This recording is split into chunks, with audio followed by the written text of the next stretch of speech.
एक किसान था जिसके 2 बेटे थे। वो अब बहुत ही आलसी और निकम्मे थे। वो अपने पिता को कामकाज में हाथ बटाने के बजाय आलस किया करते थे, इधर उधर घूमते फिरते थे। किसान को अपने बेटों की बहुत फिक्र थी। वो सोचते थे कि मेरे मरने के बाद इनका क्या होगा, यह अपना पेट कैसे भरेंगे, अपने परिवार को कैसे संभाल पाएंगे। एक दिन किसान की हालत बहुत ही गंभीर थी। कहने का मतलब किसान मरने की ही हालत में था।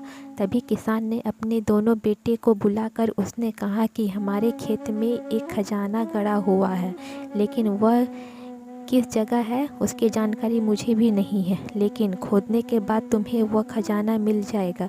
इतना कहकर किसान भगवान को प्यारे हो गए।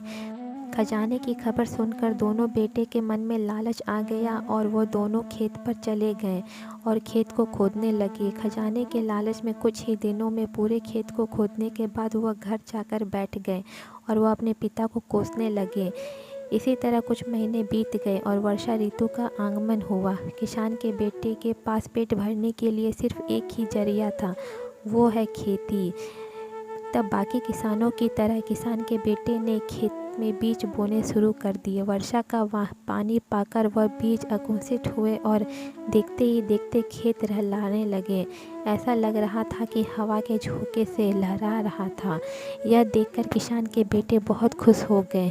उनको समझ आ गया कि परिश्रम का सच्चा धन होता है और वो उसी तरह से अपने पिता के शब्दों का मोल भी समझ गए और अपने कामकाज में लग गया।